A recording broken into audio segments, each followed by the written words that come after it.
All right, cool. All right, so we are at episode 2 of what is the Real Cast. I named it now.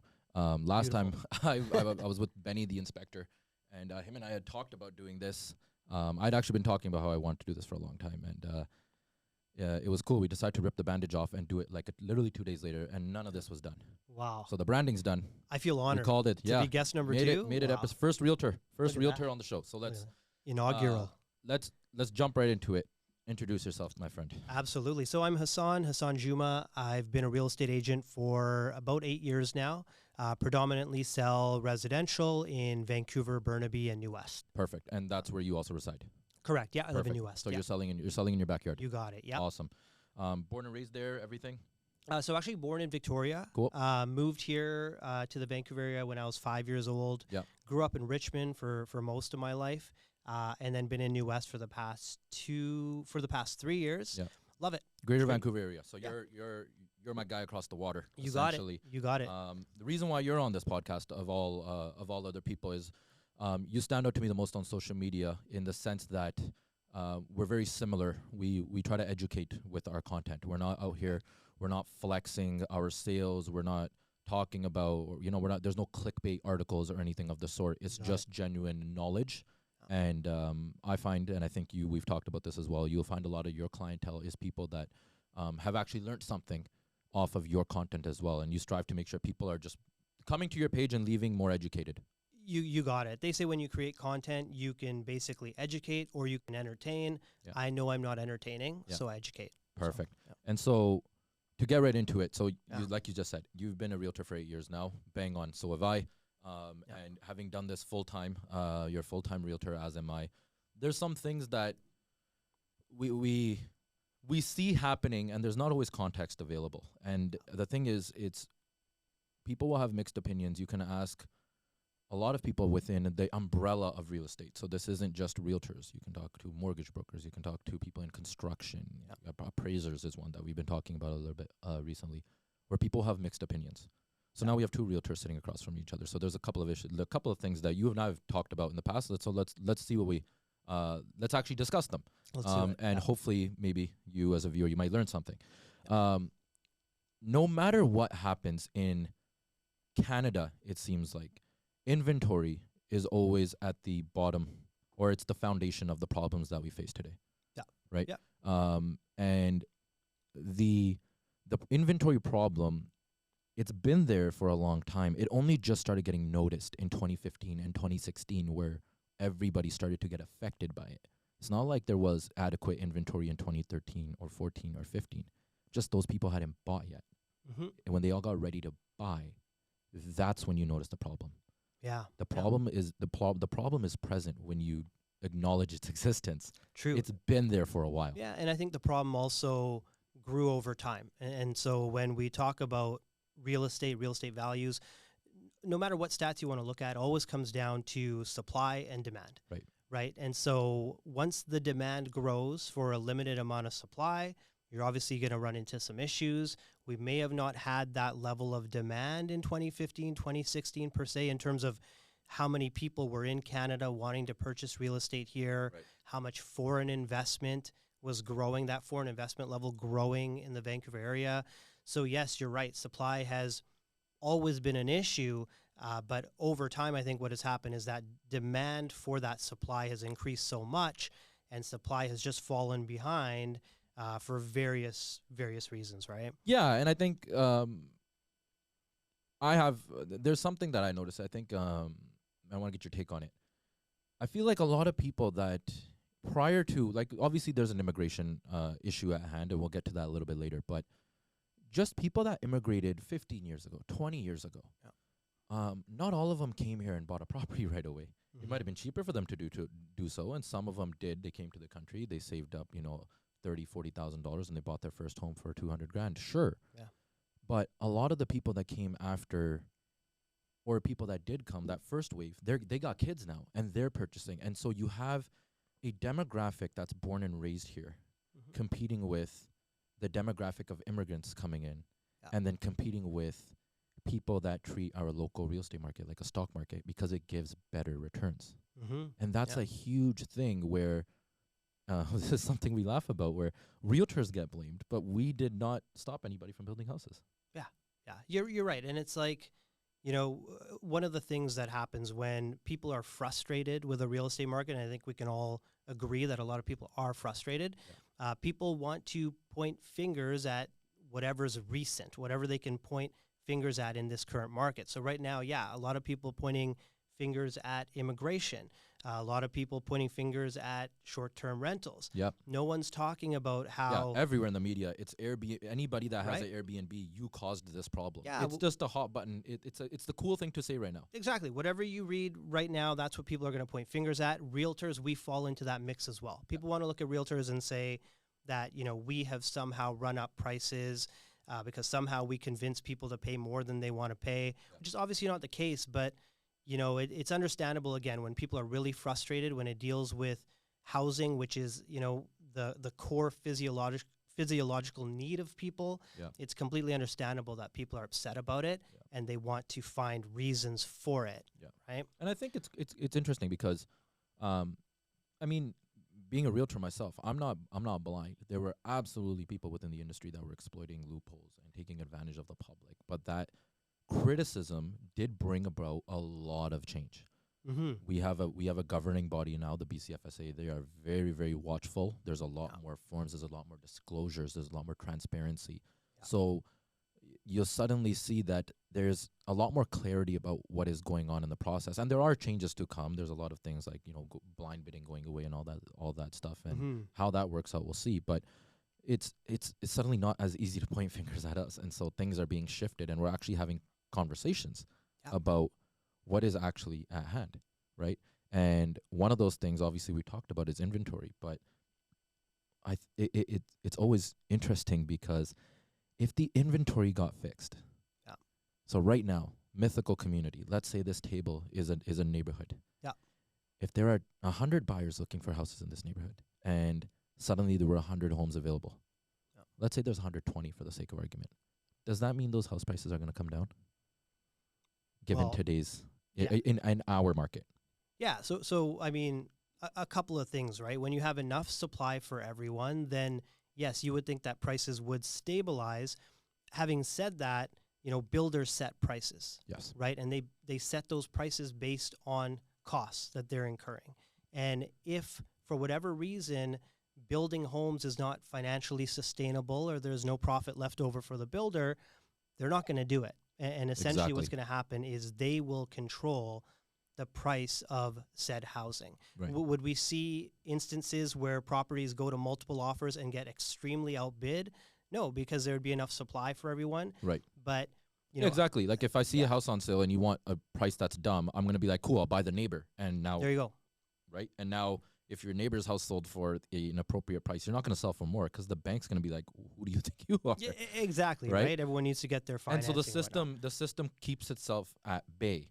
But when there's not enough supply, that's where you see the possibility for things to uptick and get out of hand very quickly. Yeah, exactly. But the problem still being, if you are a builder, if you start selling homes, or is somebody that's watching this, if you're looking at all these condos being built, townhouses, single-family homes, if they started selling them at cost, they would still be unaffordable.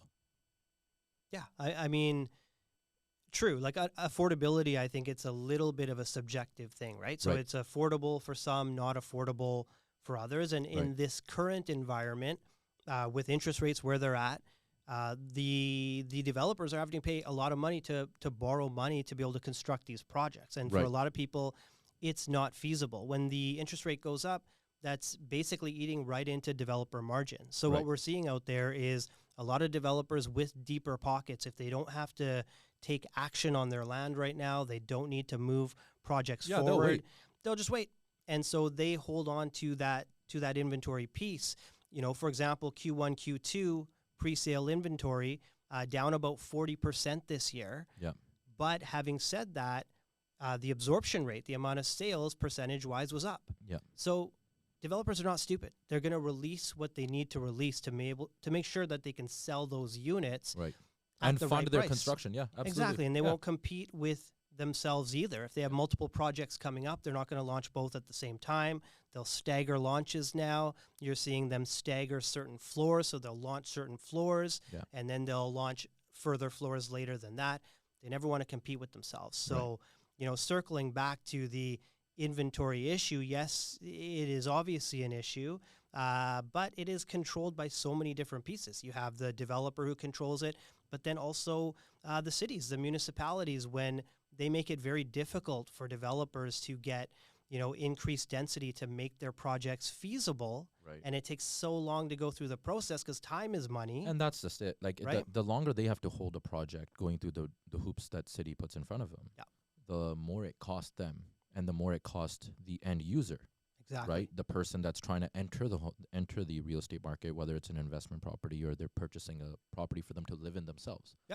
The more cost that the developer has and it's not just developers. There's a lot of people that their sole income is to build a one home or maybe two homes at a time, single family homes. Mm-hmm. And the more expensive and time consuming it is for them to do that, the more that end user pays for it. Exactly. It always gets passed down. Yeah. It always gets passed down to the end user. And you'll see that trickle effect because in terms of, like, for example, I'm involved with a committee with the City of Surrey, and there is it's a forum where the city speaks to real estate stakeholders and we discuss the problems we're having. Mm-hmm. And there's a developer who had expressed extreme frustration in one of these meetings because in the middle of his development project, he's got multiple phases, multiple buildings.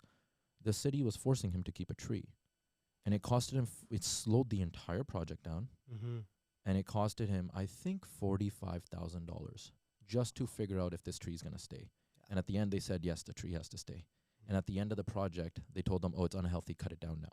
And he was like, I was trying to cut it down anyways. Yeah, crazy. It didn't make sense for it to be here. The cost and the amount of time. It wasn't even one of those things where he was saying, I will plant a lot of trees to replace this one, but this specific tree does not make sense here. Mm-hmm. But because just the issues and how long it was taking at city, he had to keep that tree just for it to be cut down anyways. Yeah, and now the cost of that, it's going to get passed down to the end users. You got it, and that's one example you're giving that happens all the time. Like whether it's a tree, whether it's some other sort of variance that someone is applying for, or trying to get, a developer's trying to get. There's always cogs in this wheel that slow down the entire process. Now, on the Vancouver side, they are looking at using AI, chatbots, et cetera, to be able to speed up these approval processes. Right. So now, rather than have manual intervention of someone at the city who goes on vacation, doesn't go through the file, it gets passed down to someone else. This person comes back, that file sits there. They're going to come out with a process now where you can plug in an address. You'll know exactly what you can do with it. You can submit your plans. You can get an approval in a minute. So this is where things are going. And they need to. They have to do it. Yeah. Right? They have to do it. They should have done it a while ago, of course. There's multiple municipalities that if you have a certain piece of land, if you have like a tear down property, this is for single family, mm-hmm. They're going to have like preset plans where if you want to build this house, it's instant approval. You got it. Just run with it because we already know it fits within the boundaries. It's like the new Vancouver special. Yeah. And so if you're fitting within what they've already said is okay, you don't have to go through the whole process. Yep. Get it done with, put it out the door. You got it. Right? Yeah. But I want to circle back a sec. So there's a lot of changes going on the other side of the water. You'll have a little bit more knowledge about. Sure. I think it's the September 15th. I might be wrong. Is it the 15th? You got it. Where is when there will be the public hearing for this new proposal on, I think it's the zoning change. You got it. Where they want to, I think you guys have 9 types of zoning right now or something, and they want to consolidate it into one with a set of, I guess, criteria mm-hmm. that if you meet it, you can build 4 and 6? Yeah, so anywhere from 3 to 8, really, like on a larger size lot on the west side. If you do rental housing for all of the units, you can go up to 8 units. Right. But predominantly, most of the lots will be between 3 and 6. This is important because usually what happens, Vancouver's the hurricane. Whatever happens in Vancouver finds its way to the other Yeah. municipalities, Yeah, right? you got it. And the provincial government has already said that they will roll out something similar to other cities. They haven't named which cities there are. Yeah. So going to public hearing September 15th. Now, this city council and this mayor, very different than in years past where a lot of weight used to be put onto these public hearings. We'll talk about NIMBYs in a bit. I'm sure that's going to come up, but they're not going to take the public's voice. They're not going to allow them to reject this sort of a proposal. So I see it moving forward. It's going to allow for, 3 to 6 units. Now, in terms of what the uptake will be, like how many people are actually going to Gonna build build these them out? out, It's that's the another margins. question. You got it. Yeah, it's, You got it's still going to be expensive to build it. Yeah. And 100%. again, if it's expensive to build it, and the city, like, because the cities have a lot of fees. Oh, man. Yeah. So if you're trying to build, it's not just, okay, the cost of the labor and the materials to put that thing there. There's a tremendous amount of money that I think it's goes about into 25-30% in fees. fees that you have to pay to the city to get that home built. You got it. And so if those fees, if the cities were a little bit more efficient, I don't know, let's say a hypothetical world where they had AI or they had simplified zonings where things were just expedited. Yeah. Those costs would come down. Your builder would be like, well, I'm going to make my margin. So if my cost is only this much, you're going to get your home for cheaper too. Yeah. But if that system as it stands stays Yeah. with no change and you change the zoning to allow more stuff to get built on a single piece of land. Yeah. You have to still be a guy with deep pockets to put that up. And if you 100%. put it up, you're going to charge rent. Yeah, and on that topic, like the city, they will always get their revenue. So, for example, with this proposal, you get a certain amount of FSR built in, Right. but That is floor space ratio. yeah, floor space ratio. But if you want more, if you want bonus density, you're gonna have to pay for it. Right. And so they have a system in place. I think it's anywhere from $3 a square foot to 140, depending on what type of lot it is. So, don't get confused. Don't get it twisted. The city is going to make their money in their process, Right. in this process. The developers that I talked to so far, there's going to be a limited amount of properties where this is actually going to make a lot of financial sense. It's not going to be done en masse in any sort of way. One of the things they're also talking about doing is shrinking the allowable single-family home.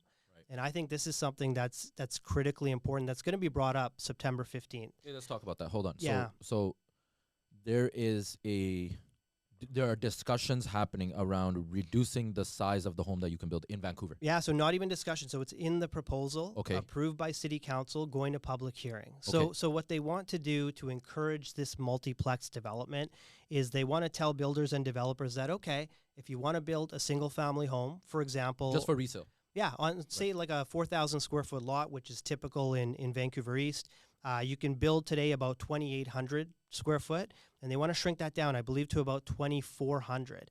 So they want to basically incentivize, or not even incentivize, motivate You to builders use to the go other. the fourplex. But here's where the crux of the issue is with housing affordability where it's at in our city, we're seeing a lot more multi-generational households. We're seeing a lot of people, a lot of families come back together. Consolidate their resources. Exactly. Yeah, At absolutely. later on in life, they have kids and they want, their childcare to be close by with the parents. They want Well, everyone that's the to get thing. under Like, one if roof. the kids are trying to buy, and the parents are like, okay, well, we have the equity, we've got the cash, you Yeah. guys have the income, Yeah. because you worked hard, you got educated, you're ready to buy. Why don't we work together? Yeah. We'll help raise the grandchildren. 100%. We'll live in one household. We have, if the house is big enough, and let's buy one or build one that is. Mm-hmm. We have space from each other. We have each other's privacy. Yeah. But we are making, and it's So for some I people asked it's to make do. Yeah, so I asked you, is 2,400 square feet enough? Like, No. no, it's not the right idea No. to shrink this down, because multi-generational households, they do in some way help the inventory issue. Yeah. Right? When you have people Absolutely. coming back together under one roof, Yeah. that's a helpful This was a thing. hot button topic in some of the municipalities that I work in, Yeah. where people would actively show up to city hall meetings to complain about the monster house being Mhm. built down the street. And I don't disagree like it's double-sided. I can see where they're coming from. You've been there a very long time. You raised your kids on that street. And the homes they all match, everything makes sense, and somebody comes and puts up a towering huge home, Yeah. and suddenly it's built and there's 9 cars to that home. Yeah. I get it. But that is a failure of the system, because those same people that were upset about it once, now their kids are moving out and trying to buy. They're coming back and being like, dude, and now they are now being the ones that are purchasing that home because they need that. Yeah. It's that Yeah. multi-generational home. Yeah. What most people were assuming at these meetings was that's 2 people and their 2 kids. Yeah. Not the case. The large homes that you see, Yeah. a lot of them there's grandparents, sometimes from 2 sets. The maternal and Yeah. paternal grandparents are living in that home, Yeah. and then it's the 2 kids and then the parents, and there's that house is full, Yeah. and they're Yeah. making do of the best of their situation. Yeah. Exactly. And Exactly. so that multi-generational home is a way that people have dealt with the cost of living here. Yeah. And in Vancouver, at least, if they're starting to work away from that, you will see people starting to, it will increase the price of the homes that can accommodate. Yeah. Making Yeah. the problem worse. Or Mhm. they'll just move to other municipalities. Yeah, and I think if the city thinks that they're gonna, encourage a homeowner, for example, that owns one of these properties, say in East Van, worth $2 million, for example, one of these homes on one of these lots, if they think that, that person that owns that lot, and keeping in mind that 50% of Vancouver is mortgage free of homeowners, Yes. 50%. So to think that they are going to shift away from their single family home, build a fourplex, rent out any of the units, and become a landlord all of a sudden, If they haven't had to already. it's not going to happen. Yeah. It's- A lot it's of because just- a lot it's of not that gonna happen. Vancouver demographic has been there for a very long time. Yeah, and with the way rental laws are in our province, there's no massive incentive if you don't need to do it to become a landlord. Yeah. Right. So it's really going to be Especially the with the way the developers. laws are now. Yeah. It's, Yeah, the landlord laws is just it's. I understand because I've seen both sides of it. There are maniac landlords. I don't care if I piss off landlords while I'm saying this. There are landlords that, like, the second they wake up one day, they're having a coffee and they decide, you know what, I'm gonna raise my rent today yeah. for no reason. Or they're neglectful. And if somebody might have been living in their unit for like 6 months and they'd be like, oh, hey, you need to leave. Mm-hmm. Because I want $100 more in rent. I want $50 more in rent. I've seen that for over $50, people being kicked out. Yeah. Absolutely, the laws need to be there to protect them. Yeah. But in my opinion, and I want to get your take on this, the laws are really strict in protecting the tenants. I feel like there is room for improvement in the eviction part of things for the grossly negligent tenant population. I'm talking about out of 100% of tenants, not you, but that 2 to 3% that jump from home to home with no intent of ever paying, but riding out 3 months here, 3 months there, 3 months here, living for free. You And in got the it. process, trashing every property they visit. Yeah. And I think that process now is probably at 5 or 6 months, Yeah. right? So they can Absolutely. Well, get you to a just request property. you request a hearing, and Yep. the tenancy board. It's good. They're actually they've gotten a lot of funding now recently. Yeah. So they are going to be able to expand to handle that stuff because they don't have the resources to handle their complaints either. So everything gets pushed out 6 months, and you can't touch them. Yeah, yeah. You bring up a good point. Like there's for sure there's bad landlords out there. Yeah. There's bad tenants. But you have rules against the bad landlords. There is Absolutely. nothing there to protect against bad tenants. Yeah. Because the matter comes down to, I caused $20,000 worth of damage, but here's my $500 damage deposit. Good Yeah. luck, and you're gone. Yeah. Right. It's a broken system, Yeah. right? It's a broken system in a province where housing affordability is the number one issue everywhere, and nobody wants to see a tenant wrongfully get displaced. And so these checks and balances to make sure that's not happening slow up the process, so the really bad tenants are able to take advantage of that system. Yeah. And I hear it from landlords But all you the time. also see judgments against bad landlords. It's Oh, yeah. coming out every day because they put the 100%. system in place now where if you kick out a tenant for absolutely no valid reason, Yeah. just to raise your rent $50, Yeah.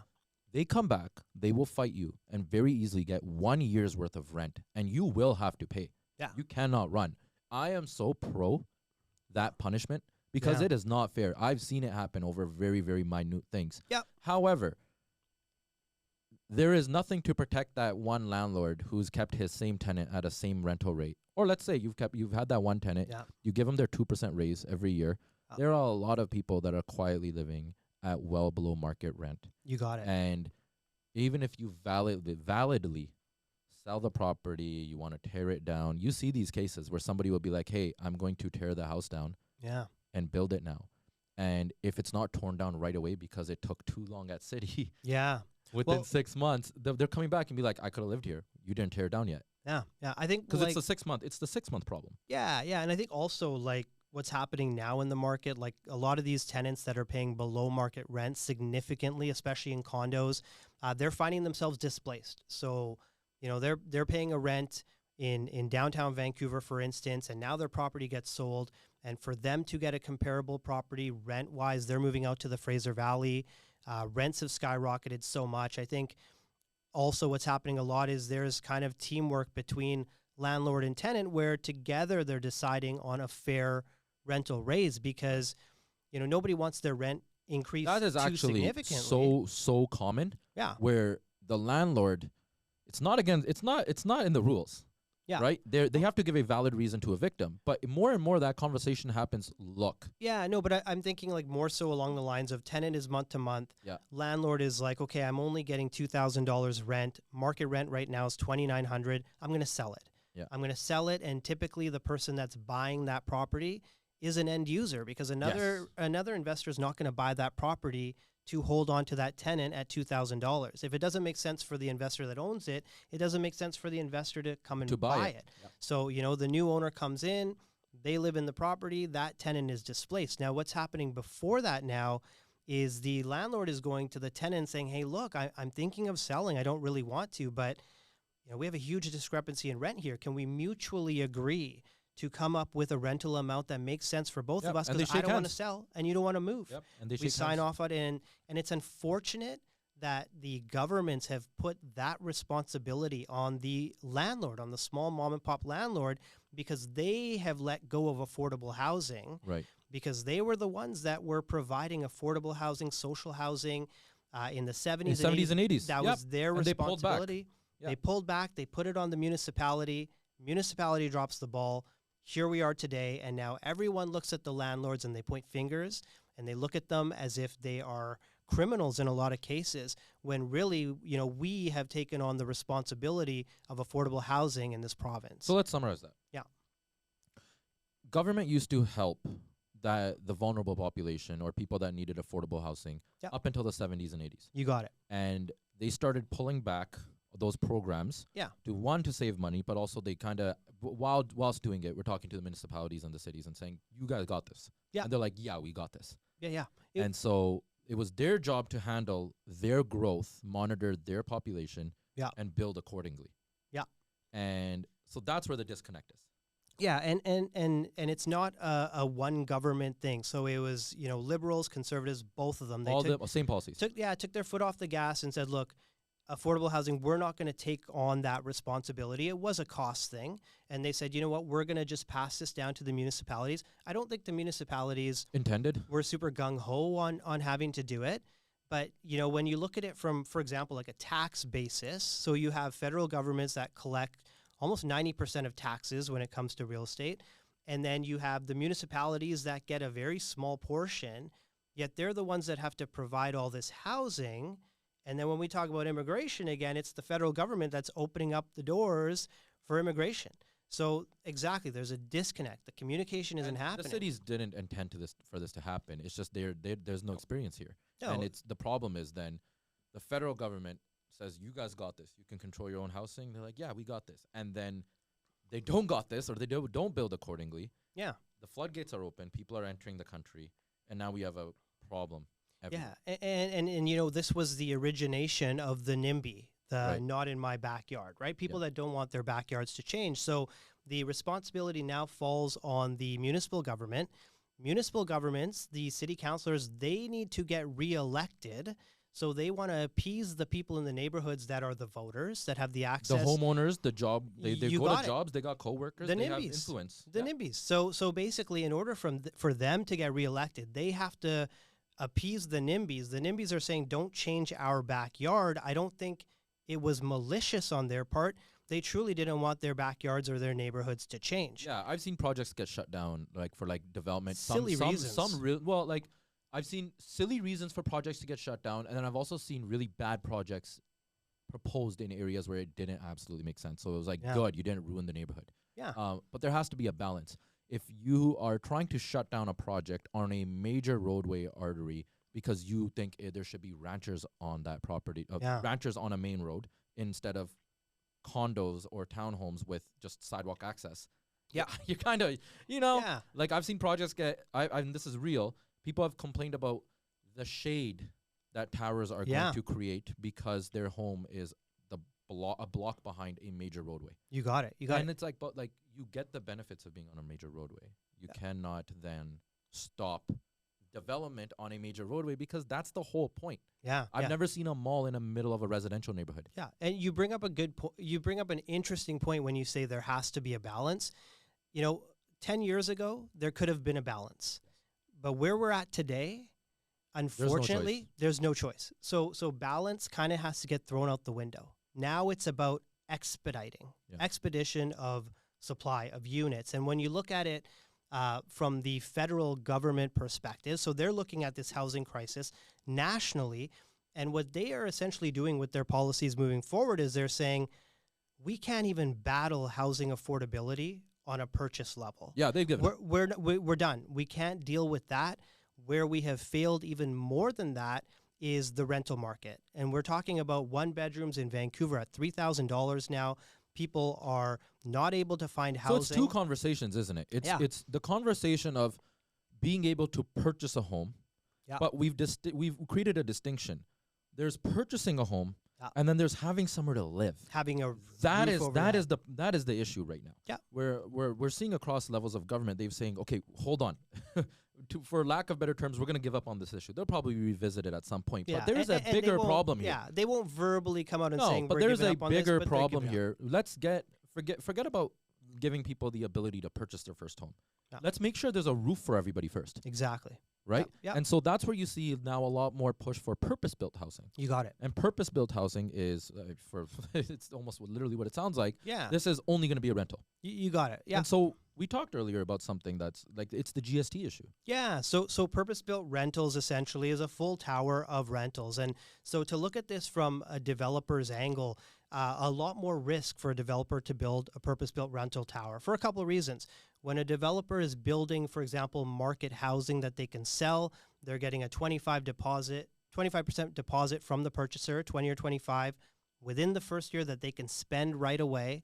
Whereas with market housing, they're not getting any revenue from the project until rent starts to trickle in 5 or 6 years after they've started the process. Now, the big thing that cities and provinces are calling on the federal government to do is to remove the GST component on purpose-built rentals. Right. So anytime in Canada when you purchase something that is brand new, Yep. you have to pay a 5% GST tax. You got And it. so what they're trying to do now, what the cities are arguing, is to eliminate that if the use of that property is for rental, Exactly. specifically in the development of a market In the housing. development, because what Or happens... rental yeah, purpose-built like housing. how it is on paper essentially is once that building completes, GST it's as if the properties are all sold to the developer, and so there's a 5% hit. So to understand like the scope of that, if we look at, say, an average tower being 400 units, we have 770,000 approximately is the average condo price in Metro Vancouver. Yep.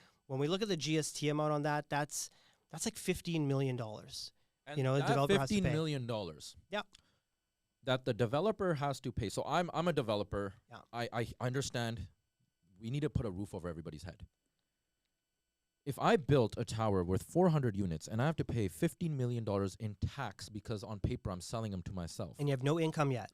You have no income on that property what yet. is that going to do to what I ask as my rental rate to be? Exactly. Like you're So you're gonna not have to you're recoup. not necessarily solving the problem versus taking that $15 million low example numbers off the developer. There's incentive for them to still build the project and collect the rent Yeah. at yeah. a reasonable rate. Yeah, you got it. And in fact, the current government, federal government, said they were going to do this in 2015, 2016. I guess they worked the numbers, realized that it wasn't feasible. They got Well, elected. they need the income, right? They get elected. Well, the federal government's like, look, this is what we are going to do. They get in office, they don't do it, and that in itself is probably the single thing that they can do quickly to get rentals in place, to have developers building them, throughout the country. Right. I think that's what moves the needle. And if that's the focus, that's where they need to go. Well, what's crazy is, with all this talk, like if we circle back to how we started this conversation, we were talking about inventory. Yeah. There have been a tremendous amount of pre-sales that have sold in the last few years. Oh, yeah. And they are going to start completing, early next year and they'll be completing until like the end of 2029, 2030. Granted, it'll keep going, but there will be a huge amount of condos specifically coming onto the market within the next few years. So while we talk about this issue in terms of the lack of supply, the bandage is just under construction to some extent. And so when all these units come onto the market, that would to some extent stabilize that condo market. But then does that then drive up the townhouse market, because that's the level up? Now you have all of these towers and a lot of people in them, and when they decide we need more space, they're not jumping up from a condo to a single family home. There may be a portion of them, but for most people, the smallest step forward in housing is going to be a townhome. Yeah. Granted, townhomes have different categories as well. I've seen 30,000 square feet townhomes. For sure, some large ones. 1,500 to 1,200 square feet. But would that bare minimum townhome, that 1,200 square feet townhome, 3 beds, 2.5 bath, does that price then start upticking because there's this huge bottleneck of people that's their logical next step? Yeah, I think, and are you thinking more on the rental side or the resale side? Both, man, resale too. I think like for me, when I look at like resale townhome versus a condo, for example, a 2-bedroom condo, there's always a certain amount of gap you need between that 2-bedroom condo and the 3-bedroom townhome in a sale price. And once that gap starts to shrink, people level up. Right? If the gap is too large, they start going for the 2-bedroom condo. So it always kind of fluctuates what that gap is. You're right. It's going to put a lot of demand on kind of that middle type of a housing scenario, both on the rental side too. You brought up another good point where it says, there's all these condos going to hit the market and that's going to stabilize the condo market. Is it though? So we have, immigration wise, we have, 500,000 people expected to come in next year. Yeah. Over 1.2 expected over the last 3 years. Just came out that the federal government has been miscounting temporary residents this morning. Yeah, by a million people. Yeah. So no matter what metric we see about immigration and are we building enough, and also keeping in mind that the average household size has shrunk. We're at 2.2 people per household, and that keeps going down. Yeah. So we actually need more housing than we ever needed before, even if you take immigration out of it. Yeah. So are we stabilizing the condo market? I don't think so. Like I look at Brentwood, for example, I look at it very closely. Yeah. A lot of pre-sales have launched and completed over the last few years, and yet prices continue to go up. That place never hits a buyer's market. Yeah. It never hits a buyer's market. It's been balanced for a month here, a month there, even with all these new units. But things move.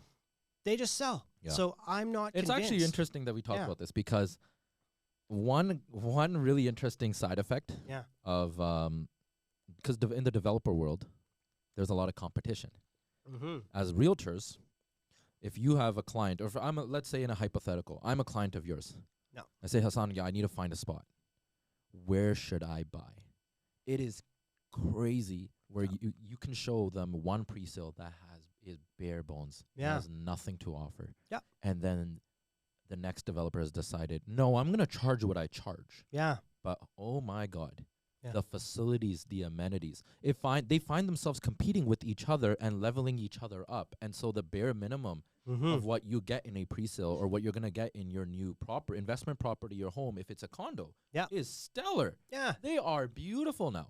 And if you're buying, in my personal opinion, none of that should matter. It should all come down to location. Yeah. Right. And so I'm looking at locations in the Fraser Valley. I'm comparing to on my side of the water, Burnaby, Coquitlam, et cetera. Yep. And once that gap, we're talking about gaps again, once that gap gets too short when it comes to a price per square foot, the investment, in my opinion, has to be on the Burquitlam side versus, for example, Surrey side. Yep. The other thing that I think is critically important that people neglect is when you're assessing a pre-sale condo, you have to know what resale is selling for. Yes. In that same neighborhood, because again, if there's too much of a gap, you pay a future price on the pre-sale. And it But never if catch that, up. if that future price is too high, you're never going to get there. Yeah. You're going to have to assign it at a loss, or you're going to complete on it. You'll have your money in there. You won't have made anything. Yeah. So that's the critical piece, is if there's some value in that future price, then you go for it. Yes. If not, in my opinion, you go to another location. And most people, I feel like, aren't playing Monopoly when it comes to pre-sales anymore. They yeah. at least for me. Yeah. So if I'm talking about myself, I don't have many clients who have purchased a pre-sale with the intention of flipping it prior to construction. Yeah, yeah. These are 10 to 15 year plans. They intend to let the city develop, fill up, start thriving, and then sell. Yeah. Because at one point in time, I'm sure you remember, after the Olympics, Olympic Village was dead. Dead. You couldn't Ghost town. you could have done 2 for 1. Yeah, yeah. And but I it's would've because jumped on that. it was vacant. It was empty. Nobody wanted. There was no businesses there. There's nothing. And now it's like top of the list for a lot of people because commercial businesses moved in.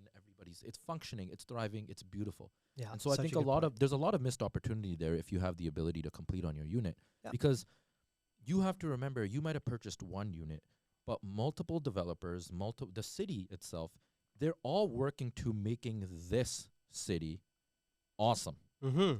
And you just need to ride the wave of that investment and effort. Good If point. you don't actually let your project, because completion, there's 2 different things here. It's not just completion of your project, it's completion of the construction of that city. Mm-hmm.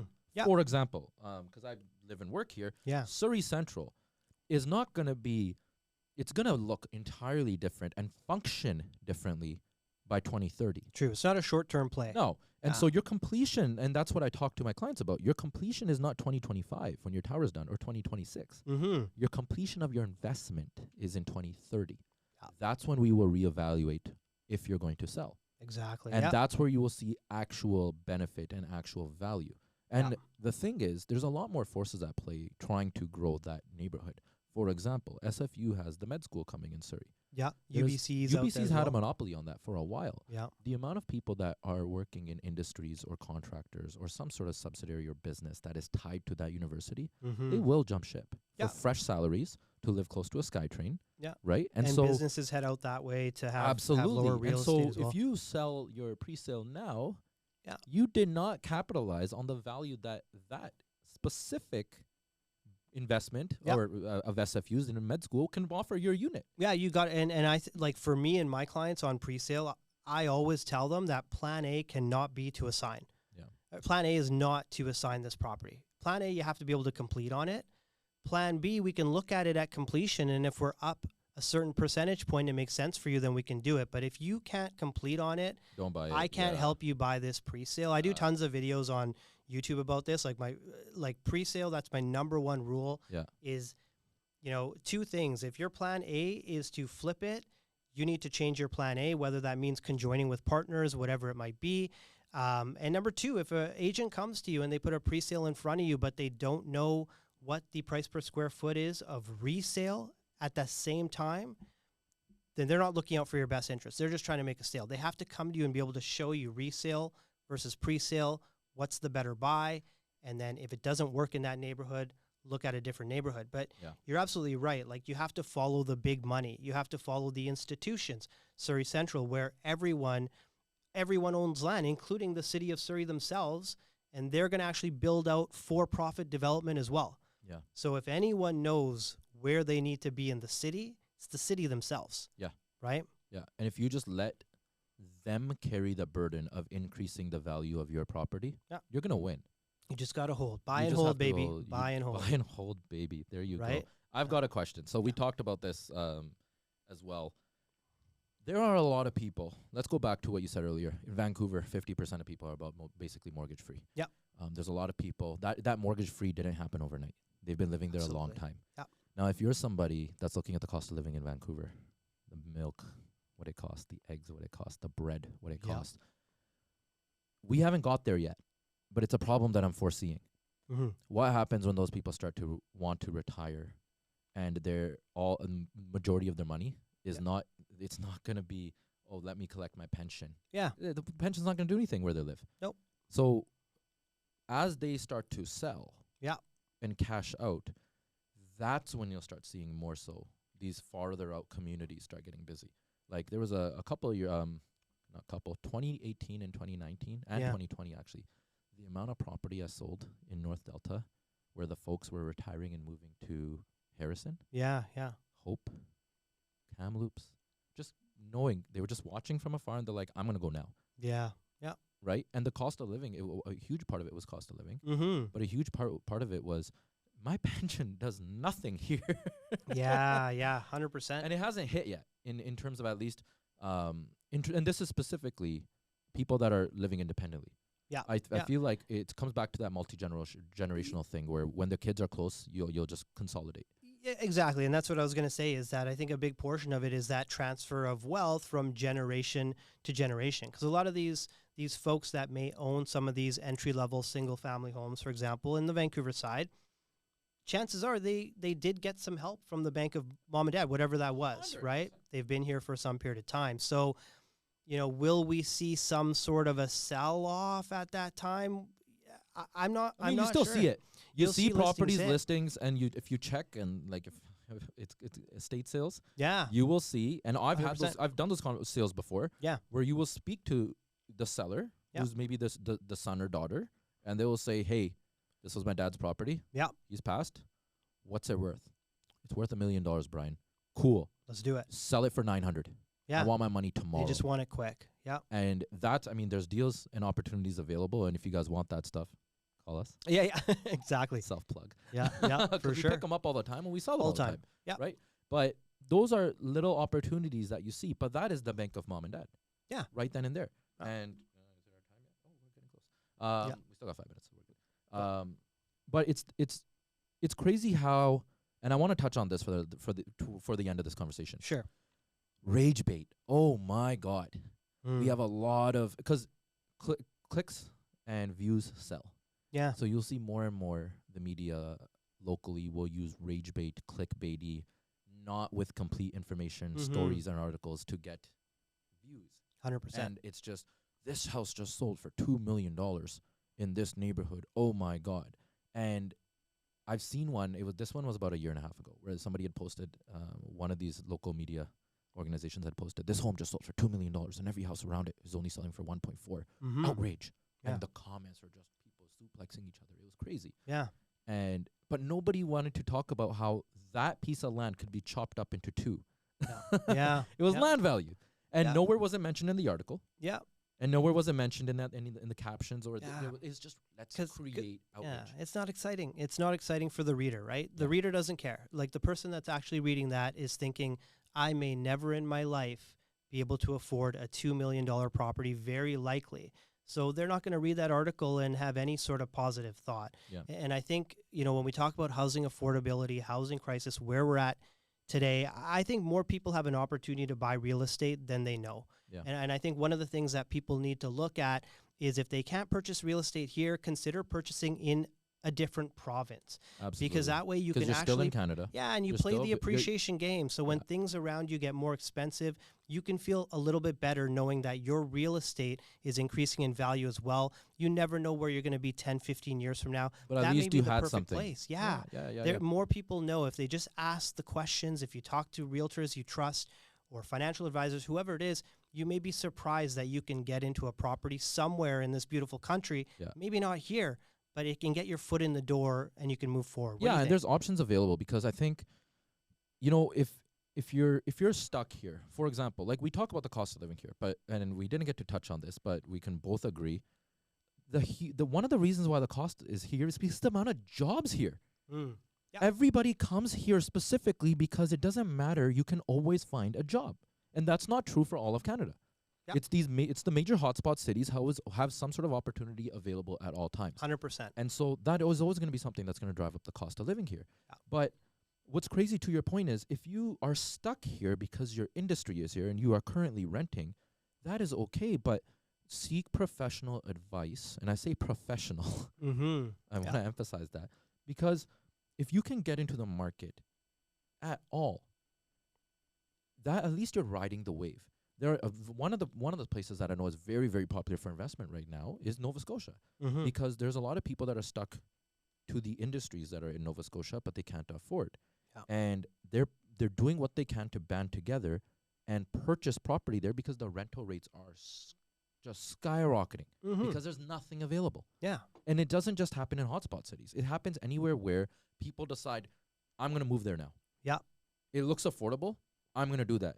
And as we know in our real estate market, if one person does it, everybody's like, hey, wait, where are you going? Let me take a look. Yeah. You going there? I'm gonna come too. Yeah. And that's why we see prices just shoot overnight. Yeah. And so the thing is, if you can't afford here, get it somewhere 100%. in Canada.